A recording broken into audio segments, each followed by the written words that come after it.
Nagsusugat na talaga siya, grabe talaga ginawa ng Gory SA Kilikili KO. Sabi nga SA comment same sa akin. Ang laki ng stretch mark dahil SA Gory. Hindi lang malaki mare dahil nagsusugat na talaga. Yung mga stretch mark KO gawa ng Gory cream na. Yan kaya gumamit na talaga ako nitong stretch mark cream from Ovela Abera mare. Ang dami KO kasing nababasang good reviews na talagang nag-fade. Yung mga stretch mark nila kaya sinubukan KO na rin na wala talaga kasi ako ng confident at hindi na ako makapagsuot ng mga sleeveless dahil sobrang nahihiya ako. SA mga stretch mark KO, ina-apply KO siya 2 to 3 times a day at naging consistent lang talaga ako. SA paggamit nitong stretch mark cream and after a month nakita KO talaga. Yung big changes.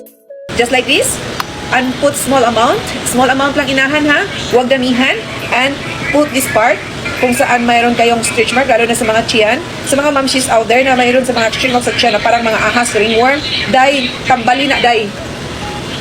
Ayaw na siyang itago day, kaya di ka bikini o one piece day, lugi ka ning kalibutan na day kung hugaw kag tiyan o panit.